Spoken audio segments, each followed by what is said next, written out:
China ప్రపంచంలోనే రెండవ అతిపెద్ద ఆర్థిక వ్యవస్థ. డబ్బులో కానీ, టెక్నాలజీలో కానీ, పవర్లో కానీ అమెరికాని దాటగల క్యాపబిలిటీ ప్రెజెంట్ ఒక్క చైనాకి మాత్రమే ఉంది. కావాలంటే ఒకసారి ఈ డేటా గమనించండి. అమెరికా జీడిపి $25 ట్రిలియన్ ఉంటే చైనా జీడిపి $17 ట్రిలియన్ ఉంది. కానీ 3, 4, 5 పొజిషన్స్లో ఉన్న దేశాల యొక్క జీడిపి కనీసం అమెరికాకి, చైనాకి దగ్గరలో కూడా లేదు. సో ఇక్కడ పాయింట్ ఏంటంటే ఇండియా కంటే 2 ఇయర్స్ లేట్గా ఇండిపెండెన్స్ వచ్చిన చైనా 1949 నుండి 1990s వరకు కనీసం ఇండియాతో పోటీ పడలేని సిచ్యువేషన్లో ఉండేది. కానీ 1990 తర్వాత చూస్తే చైనా ఇండియాని మాత్రమే కాదు, France, Russia, Germany and Japan లాంటి వెల్ డెవలప్డ్ కంట్రీస్ని కూడా దాటుకుని అత్యంత వేగంగా ఎదిగిపోయింది.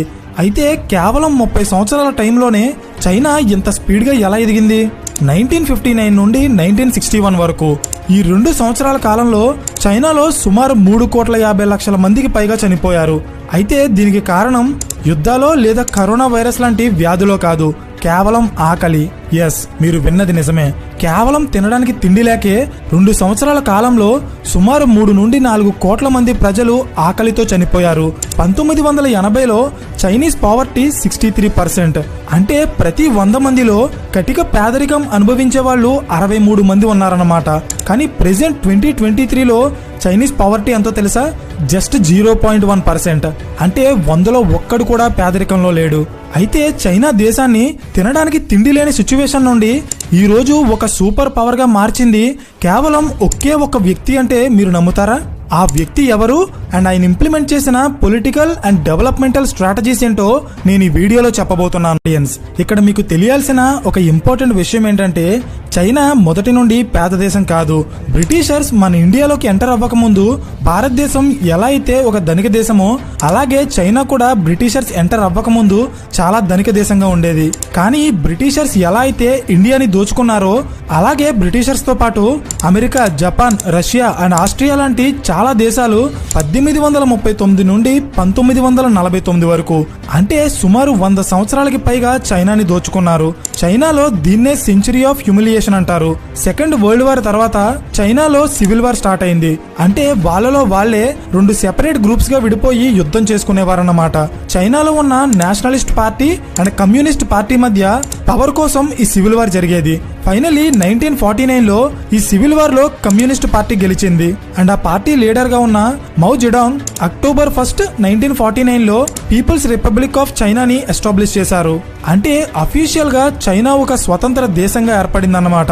చైనా ఒక కొత్త దేశంగా ఏర్పడిన తర్వాత ఆ దేశానికి ఫస్ట్ ప్రెసిడెంట్ అయిన కమ్యూనిస్ట్ పార్టీ లీడర్ మౌ జెడాంగ్ మీద చైనీస్ ప్రజలు చైనాని డెవలప్ చేసి వాళ్ళ జీవితాలు మారుస్తాడని చాలా హోప్స్ పెట్టుకున్నారు. కానీ చైనా దేశాన్ని సర్వనాశనం చేసింది ఇతనే.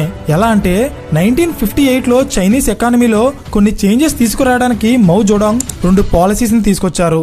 వాటిలో ఒకటి ల్యాండ్ అండ్ అగ్రికల్చర్ పాలసీ, ఇంకొకటి ఇండస్ట్రియల్ పాలసీ.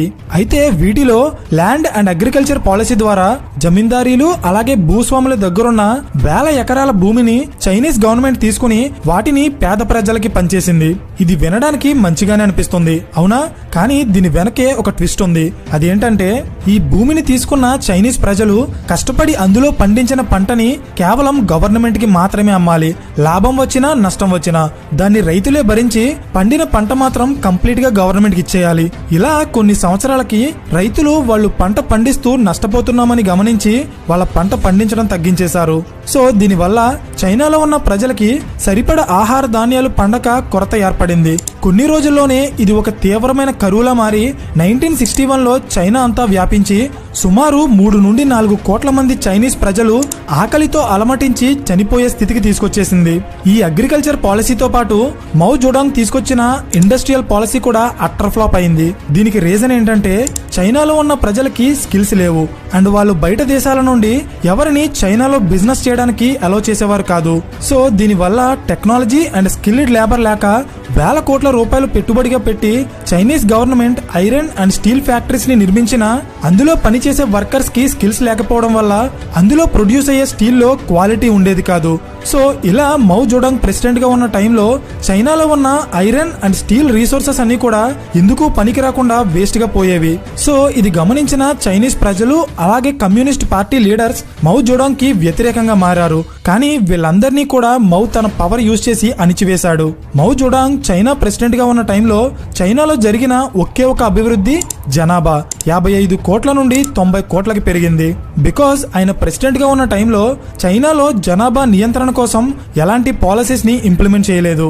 సో ఫైనలీ సుమారు 27 సంవత్సరాల పాటు చైనాని పరిపాలించాక 1976 లో మౌ జోడాంగ్ హార్ట్ అటాక్ వచ్చి చనిపోయారు.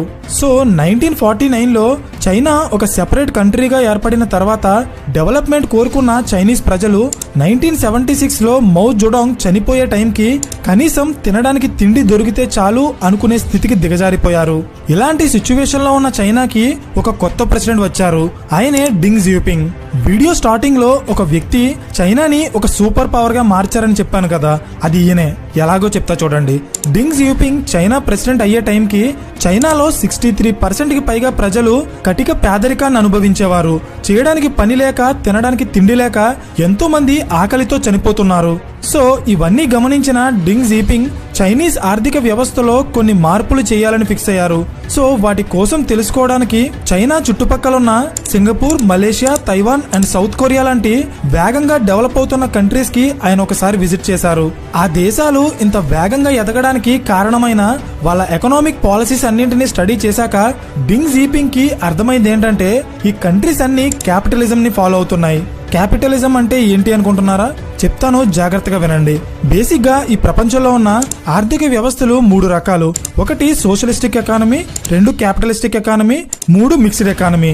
సోషలిస్టిక్ ఎకానమీ అంటే ఆ దేశంలో ఉన్న companies, factories, land and labour అంతా కూడా గవర్నమెంట్ చేతిలోనే ఉంటుంది.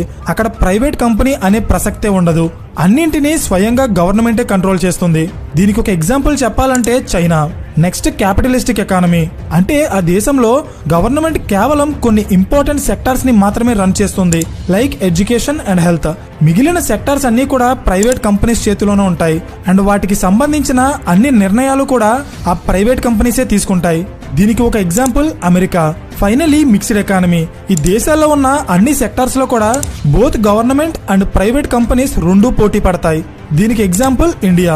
గాయస్, ఎప్పుడో చిన్నప్పుడు స్కూల్లో విన్న పాఠాలు చెప్తున్నాను అనుకోకండి. ఎందుకంటే ఒక కంట్రీ ఎందుకు డెవలప్ అవుతుందో అర్థం కావాలంటే ఈ మూడింటికి డిఫరెన్స్ తెలియాలి. సో 1980s టైంకి చైనా ప్యూర్లీ సోషలిస్టిక్ ఎకానమీగా ఉండేది. అంటే ప్రైవేట్ కంపెనీ అనే పదం కూడా చైనాలో ఎవరికీ తెలియదు. ఆ దేశంలో ప్రైవేట్ సెక్టార్ లేకపోవడం వల్ల కొత్త కొత్త టెక్నాలజీస్ లేవు, కంపెనీస్ లేవు, కంపెనీస్ లేక జాబ్స్ లేవు, జాబ్స్ లేక ప్రజల ఆర్థిక పరిస్థితి అస్సలు బాలేదు. So Singapore, Malaysia and south Korea లాంటి దేశాలు క్యాపిటలిస్టిక్ ప్రిన్సిపల్స్ ని ఫాలో అవ్వడం వల్ల పెద్ద పెద్ద ఫారెన్ కంపెనీస్ వాళ్ళ దేశాల్లో ఫ్యాక్టరీస్ పెట్టి అక్కడ ప్రజలకి జాబ్స్ ఇస్తున్నాయి. సో దీని వల్ల ఒకవైపు వాళ్ళ ఆర్థిక వ్యవస్థలు అభివృద్ధి చెందుతున్నాయి, మరోవైపు వాళ్ళ దేశంలో ఉన్న పేదరికాన్ని కూడా చాలా వేగంగా నిర్మూలిస్తున్నాయి. సో ఇది గమనించిన డింగ్ జియోపింగ్ సింగపూర్ అండ్ మలేషియా లాగే చైనాలో కూడా క్యాపిటలిస్టిక్ ప్రిన్సిపల్స్ ని అమలు చేయాలని నిర్ణయించుకున్నారు. అంటే ప్రైవేట్ కంపెనీస్ ని బిజినెస్ చేయడానికి ఎంకరేజ్ చేయడం అన్నమాట. సో చైనీస్ ఆర్థిక వ్యవస్థని మార్చడానికి డింగ్ జియోపింగ్ తీసుకున్న మొట్టమొదటి step Chinese open door policy. అంటే అప్పటి వరకు ఫారెన్ కంపెనీస్ ని వాళ్ళ దేశంలో అడుగు పెట్టనివ్వని Chinese economy first time private companies ని స్వాగతిస్తూ వాళ్ళ డోర్స్ ఓపెన్ చేసింది. కానీ ఇక్కడ ఉన్న ప్రాబ్లం ఏంటంటే చైనా కొన్ని వందల సంవత్సరాలుగా ఫాలో అయిన సోషలిస్టిక్ సిస్టమ్ లో మార్పులు చేయడం అంటే అది అంత ఈజీ కాదు. సో డైరెక్ట్ గా దేశం మొత్తంలో ఈ సిస్టమ్ ని ఇంప్లిమెంట్ చేయకుండా ఇది ఎలా పనిచేస్తుందో టెస్ట్ చేయడానికి చైనాలో ఉన్న ఒక చిన్న పల్లెటూరు సెలెక్ట్ చేసి దాన్ని సెజ్ గా అనౌన్స్ చేశారు. అంటే స్పెషల్ ఎకనామిక్ జోన్. సెజ్ అంటే ఏంటనుకుంటున్నారా? చెప్తా చూడండి. సెజ్ గా అనౌన్స్ చేసిన ఆ పర్టికులర్ ఏరియాలో ఎవరైతే కంపెనీస్ పెడతారో వాళ్ళకి గవర్నమెంట్ చాలా బెనిఫిట్స్ ఇస్తుంది, లైక్ లో import duty, free land, less tax and cheap labour. So China ఈ పల్లెటూరుని సెజ్ గా అనౌన్స్ చేసిన కొన్ని సంవత్సరాల్లో అక్కడ ఒక మిరాకిల్ జరిగింది. అదేంటంటే చేపలు పట్టుకునే వాళ్ళు నివసించే ఈ చిన్న పల్లెటూరు సడన్ గా ప్రపంచంలోనే అత్యంత వేగంగా అభివృద్ధి చెందుతున్న నగరంగా మారిపోయింది.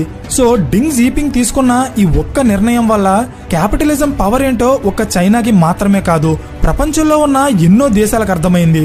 సో దీని పొటెన్షియాలిటీ గమనించిన డింగ్ జీపింగ్ చైనాలో ఉన్న చాలా ప్లేసెస్ లో సిజిల్ ఎస్టాబ్లిష్ చేశారు. అండ్ దీని రిజల్ట్ ఏంటో తెలుసా? Apple, Samsung, Microsoft, Nike, Volkswagen, Philips ఇంకా ఎన్నో పెద్ద పెద్ద ఎంఎన్సీ కంపెనీస్ చైనాలో ఉన్న చీప్ లేబర్ అండ్ ఈ స్పెషల్ ఎకనామిక్ జోన్స్ కి అట్రాక్ట్ అయ్యి వాళ్ళ మ్యానుఫ్యాక్చరింగ్ యూనిట్స్ ని చైనాలో ఎస్టాబ్లిష్ చేశాయి. కానీ ఇక్కడే డింగ్ జీపింగ్ ఒక జీనియస్ స్ట్రాటజీ ఇంప్లిమెంట్ చేశారు. అదేంటంటే బేసిక్ గా స్పెషల్ ఎకనామిక్ జోన్స్ ఎస్టాబ్లిష్ చేయడం వల్ల గవర్నమెంట్ కి చాలా లాస్ వస్తుంది. ఎందుకంటే ఆ కంపెనీస్ కి ట్యాక్స్ బెనిఫిట్స్ ఇవ్వాలి, ఫ్యాక్టరీస్ కట్టడానికి ఫ్రీగా ల్యాండ్ ఇవ్వాలి అండ్ తక్కువ శాలరీస్ కే లేబర్ ని సప్లై చేయాలి. కానీ ఇక్కడ చైనా వేసిన ప్లాన్ ఏంటంటే వన్స్ ఈ స్పెషల్ ఎకనామిక్ జోన్స్ చూపించి చైనాకి యాపిల్ లాంటి కంపెనీస్ ని రప్పిస్తే ఆ కంపెనీస్ మిలియన్స్ ఆఫ్ డాలర్స్ పెట్టుబడి పెట్టి ఇక్కడ ఫ్యాక్టరీస్ నిర్మించాక అప్పుడు ఖచ్చితంగా కనీసం ఒక 20 నుండి 30 సంవత్సరాల పాటు ఆ కంపెనీస్ వాళ్ళ ప్రొడక్ట్స్ ని చైనాలోనే తయారు చేస్తాయి. సో దీనివల్ల అడ్వాంటేజ్ ఏంటంటే చైనీస్ ప్రజలకి జాబ్స్ వస్తాయి, జాబ్స్ వస్తే ఇన్కమ్ పెరుగుతుంది, ఇన్కమ్ పెరిగితే చైనాలో ఉన్న నెక్స్ట్ జనరేషన్ పిల్లలకి మంచి చదువు అందించవచ్చు. అప్పుడు ఆ పిల్లలు వాళ్ళ తల్లిదండ్రుల కంటే బాగా సంపాదించి ఒకవైపు చైనాలో పేదరికం లేకుండా చేస్తారు, మరోవైపు ఇన్కమ్ ట్యాక్స్ కట్టి చైనా దేశ అభివృద్ధికి కూడా ఎంతగానో సపోర్ట్ చేస్తారు. సో ఇక్కడ పాయింట్ ఏంటంటే ఎప్పుడైతే ప్రజల ఆదాయం పెరుగుతుందో అంటే పెర్ క్యాపిటల్ ఇన్కమ్ పెరుగుతుందో అప్పుడు గవర్నమెంట్ వెల్ఫేర్ స్కీమ్స్ మీద అంటే సంక్షేమ పథకాల మీద డబ్బు ఖర్చు పెట్టాల్సిన అవసరం ఉండదు అండ్ ఆ డబ్బంతా తిరిగి మళ్ళీ వాళ్ళ దేశాన్ని అభివృద్ధి చేయడానికే యూజ్ చేయొచ్చు. So this is the plan and ఈ ప్లాన్ ని డింగ్ జీపింగ్ పర్ఫెక్ట్ గా ఇంప్లిమెంట్ చేశారు. అండ్ దీని రిజల్ట్ ఏంటో తెలుసా? Apple, Samsung, Microsoft and Tesla లాంటి కంపెనీస్ చైనాలో వాళ్ళ మ్యానుఫ్యాక్చరింగ్ ఫ్యాక్టరీస్ ని ఎస్టాబ్లిష్ చేసి అక్కడున్న యువతకి జాబ్స్ ఇవ్వడం వల్ల 1980లో 68% పేదరికం ఉన్న చైనా 2020కి అది 0.1% కి తగ్గించగలిగింది. అంటే కేవలం 40 సంవత్సరాల్లో చైనా వాళ్ళ దేశ ఆర్థిక వ్యవస్థని కంప్లీట్ గా మార్చేసిందన్నమాట. సో మై డియర్ ఆడియన్స్, ఒక రాష్ట్రంలో కానీ ఒక దేశంలో కానీ మ్యానుఫ్యాక్చరింగ్ కంపెనీస్ రావడం అనేది ఎంత ఇంపార్టెంటో ఇప్పుడు మీకు అర్థమైందా? సో ఇలా చైనాలో డింగ్ జీపింగ్ ఇంప్లిమెంట్ చేసిన ఈ ఎకనామిక్ పాలసీస్ వల్ల 1981లో ఒక సంవత్సరానికి కేవలం $0.06 బిలియన్ గా ఉన్న FDI అంటే విదేశీ పెట్టుబడులు 2021 వచ్చేటప్పటికి $333 బిలియన్ కి పెరిగింది. అంటే ఒక సంవత్సరానికి 6 కోట్ల నుండి 27 లక్షల కోట్ల రూపాయలకి చైనాకి విదేశీ పెట్టుబడులు పెరిగాయి. సో దీని కారణంగానే ఈ ప్రపంచానికి చైనా ఒక మ్యానుఫ్యాక్చరింగ్ హబ్ గా మారిపోయింది. అంటే టోటల్ ప్రపంచంలో 195 దేశాలుంటే డైలీ మనుషులు యూజ్ చేస్తున్న వస్తువుల్లో 20% కి పైగా కేవలం చైనాలో మాత్రమే తయారవుతున్నాయి. సో అందుకే దీనంతటికీ కారణమైన డింగ్ జీపింగ్ ని ఫాదర్ ఆఫ్ మోడర్న్ చైనా అంటారు. డింగ్ జీపింగ్ తర్వాత చైనాకి ప్రెసిడెంట్స్ అయిన వాళ్ళు కూడా ఆయన ఐడియాలజీని ఇంప్లిమెంట్ చేసి చైనాని ఒక మ్యానుఫ్యాక్చరింగ్ హబ్ గా డెవలప్ చేశారు. సో దీని కారణంగానే 1990లో ఆల్మోస్ట్ $360 బిలియన్ తో ఇండియాకి దగ్గరలో ఉన్న చైనీస్ జీడిపి 2022 వచ్చేటప్పటికి $17.9 ట్రిలియన్ కి పెరిగింది. అంటే చైనా ఇండియాతో కంపేర్ చేస్తే 5 రెట్లు వేగంగా డెవలప్ అయిందన్నమాట. సో ఇది చూసిన వెంటనే మనలో చాలా మంది చైనా అండ్ ఇండియా ఒకేసారి స్టార్ట్ అయ్యాయి, చైనా డెవలప్ అయిపోయింది కానీ నా చిన్నప్పటి నుండి ఇండియా డెవలపింగ్ కంట్రీ అనే వింటున్నాం, కానీ ఇంకెప్పుడు డెవలప్ అవుతుందో అనిపిస్తుంది, అవునా? బట్ ఇండియా డెవలప్ అవ్వకపోవడానికి కారణం అందరూ అనుకున్నట్టు బ్లాక్ మనీయో లేదా స్కామ్సో కాదు, మన పొలిటికల్ సిస్టమ్. మీరు ఏ పొలిటికల్ పార్టీకి సపోర్ట్ చేస్తారో పక్కన పెట్టి ఒక 2 నిమిషాలు నేనేం చెప్తున్నానో జాగ్రత్తగా వినండి. ఇప్పటి వరకు మీరు చూసిన వీడియోలో చైనా డెవలప్ అవడానికి మెయిన్ రీజన్ ఏంటి? క్యాపిటలిజం. అంటే foreign companies or private companies వచ్చి ఒక దేశంలో ఫ్యాక్టరీస్ నిర్మిస్తే అక్కడ ఎంప్లాయ్మెంట్ క్రియేట్ అయ్యి ప్రజల ఆదాయం పెరగడం వల్ల ఓవరాల్ గా ఆ దేశం డెవలప్ అవుతుంది, అంతేనా? కానీ ప్రెసెంట్ ఇండియాతో పాటు చాలా దేశాలు ఈ క్యాపిటలిజం అనే కాన్సెప్ట్ ని అడాప్ట్ చేసుకున్నాయి. కానీ ఆ దేశాలన్నీ కూడా చైనా లాగా ఎందుకు డెవలప్ అవ్వలేదో తెలుసా? దానికి కారణం ఆ దేశాల్లో ఉన్న పొలిటికల్ సిస్టమ్. అర్థం కాలేదా? చెప్తా చూడండి. ఒక కంపెనీ ఏదైనా రాష్ట్రంలోనో లేదా ఒక దేశంలోనో వాళ్ళ ఫ్యాక్టరీ పెట్టి అక్కడ కొన్ని సంవత్సరాల పాటు వాళ్ళ ప్రొడక్ట్స్ తయారు చేయాలంటే ముందు వాళ్ళు పెట్టిన పెట్టుబడికి గ్యారంటీ ఉండాలి. అంటే ఇండియా లాంటి కంట్రీస్ లో ప్రతి 5 సంవత్సరాలకి ఎలక్షన్ వస్తుంది. ఓటర్స్ అంతా డిఫరెంట్ ఫ్యాక్టర్స్ ని బేస్ చేసుకుని ఒక పార్టీని పవర్ లో కూర్చోబెడతారు. కానీ కొత్తగా పవర్ లోకి వచ్చిన ఈ పొలిటికల్ పార్టీస్ ఏం చేస్తాయంటే ప్రీవియస్ గవర్నమెంట్స్ ఈ ప్రైవేట్ కంపెనీస్ కి ఫ్యాక్టరీస్ కట్టడం కోసం ఇచ్చిన ప్రామిసెస్ ని నిలబెట్టకపోగా వాళ్ళ సొంత లాభాల కోసం కొత్త కొత్త రూల్స్ అండ్ రెగ్యులేషన్స్ తెచ్చి ఈ ఫ్యాక్టరీస్ పెట్టిన కంపెనీస్ ని ఇబ్బంది పెడతారు. సో దీని కారణంగానే అస్తమాను గవర్నమెంట్స్ మారే రాష్ట్రాల్లో కానీ దేశాల్లో కానీ చాలా కంపెనీస్ వాళ్ళ ఫ్యాక్టరీస్ నిర్మించావు. ఎందుకంటే ఈ కంపెనీస్ కి ముందు కావాల్సింది ట్యాక్స్ బెనిఫిట్సో లేదా ఫ్రీ ల్యాండో కాదు, స్టేబుల్ గవర్నమెంట్. దీనికి ఒక పర్ఫెక్ట్ ఎగ్జాంపుల్ చెప్తా చూడండి. ప్రతి 5 సంవత్సరాలకి ఇండియాలో ఎలక్షన్స్ జరుగుతాయి అండ్ వాటి రిజల్ట్స్ అనౌన్స్ చేసే రోజు స్టాక్ మార్కెట్ లో ఒక పెద్ద మూమెంటం వస్తుంది. దీనికి రీజన్ ఏంటంటే ఇన్ కేస్ ప్రీవియస్ గవర్నమెంటే మళ్ళీ పవర్ లోకి వస్తే నెక్స్ట్ 5 years కూడా వాళ్ళే రూల్ చేస్తారు. కాబట్టి చాలా ఫారెన్ కంపెనీస్ ఆ ధీమాతో ఆ కంట్రీలో డబ్బులు ఇన్వెస్ట్ చేస్తాయి. అర్థమైందా? మరి చైనాలో ఎలాంటి ప్రాబ్లం ఉండదా అనే డౌట్ మీకు రావచ్చు. ఉండదు. ఎందుకో చెప్తా చూడండి. చైనా అనేది ఒక కమ్యూనిస్ట్ కంట్రీ అవ్వడం వల్ల అక్కడ మేజర్ గా ఒకే పార్టీ పవర్ లో ఉంటుంది. అదే సిసిపి, చైనీస్ కమ్యూనిస్ట్ పార్టీ. 1949 నుండి ఇప్పటి వరకు ఆ ఒక్క పార్టీ నుండే ప్రెసిడెంట్స్ ఎలక్ట్ అవుతున్నారు. అంటే ఇది ఎంత స్టేబుల్ గవర్నమెంట్ ని ఇండికేట్ చేస్తుందో మీరే ఆలోచించండి. చైనాలో సిసిపి కాకుండా మరొక 8 చిన్న చిన్న పార్టీస్ ఉన్నప్పటికీ అవన్నీ కూడా సిసిపికే సపోర్ట్ చేస్తాయి అండ్ అల్టిమేట్ గా డెసిషన్ కూడా సిసిపియే తీసుకుంటుంది. ఇప్పుడు అర్థమైందా ఇండియా చైనా డెవలప్ అయినంత స్పీడ్ గా ఎందుకు డెవలప్ అవ్వలేకపోతుందో? మన ఇండియాలో కూడా ఒక 20 నుండి 30 సంవత్సరాల ఫ్యూచర్ ని మైండ్ లో పెట్టుకుని ఎన్నో అడ్వాన్స్డ్ ప్రాజెక్ట్ స్టార్ట్ చేసిన లీడర్స్ చాలా మంది ఉన్నారు. కానీ ఇక్కడ బాధాకరమైన విషయం ఏంటంటే ఆ ప్రాజెక్ట్స్ అన్ని రియాలిటీలోకి వచ్చేటప్పటికి ఆ పొలిటికల్ పార్టీస్ పవర్ లో ఉండవు. సో దీనికి మనం ఎవరిని బ్లేమ్ చేయలేం. ఎందుకంటే ఆ పార్టీస్ పవర్ కోల్పోవడానికి కారణం వాళ్ళు పవర్ లో ఉన్నప్పుడు చేసిన తప్పులే. సో దీనివల్ల ఏమవుతుందంటే ఆ డెవలప్మెంటల్ ప్రాజెక్ట్స్ కోసం పెట్టిన ఇనిషియల్ ఇన్వెస్ట్మెంట్ అంతా ఎలాంటి ఉపయోగం లేకుండా వేస్ట్ గా పోతుంది. మరి దీనికి సొల్యూషన్ లేదా అంటే ఒక ప్రాపర్ లీడర్ ని ఎన్నుకుని వాళ్ళకి కొంత టైం ఇవ్వడం ద్వారా ఒకటి వాళ్ళు మౌత్ జోడోంగ్ లాగా దేశాన్ని వెనక్కైనా తీసుకెళ్తారు, లేదా డింగ్ జీపింగ్ లాగా ఒక సూపర్ పవర్ గా అయినా మారుస్తారు. కానీ మన ఫ్యూచర్ ఎవరి చేతిలో పెడుతున్నాం అనే దాన్ని బట్టే ఇండియా డెవలపింగ్ కంట్రీగా ఉండాలా లేదా డెవలప్డ్ కంట్రీగా మారాలా అనేది డిసైడ్ అవుతుంది. సో మై డియర్ ఆడియన్స్, ఈ వీడియోలో కేవలం చైనా డెవలప్ అవ్వడానికి కారణమైన కొన్ని ఇండస్ట్రియల్ పాలసీస్ కోసం మాత్రమే డిస్కస్ చేశాం. ఇన్ కేస్ మా అనాలిసిస్ మీకు నచ్చితే ఫ్యూచర్ లో చైనాతో పోటీ పడటానికి ఇండియా తీసుకున్న కొన్ని పాలసీస్ కోసం కూడా ఎక్స్ప్లెయిన్ చేస్తాం. మీరు ఏమైనా టాపిక్ సజెస్ట్ చేయాలనుకుంటే అవి కింద కామెంట్ చేయండి.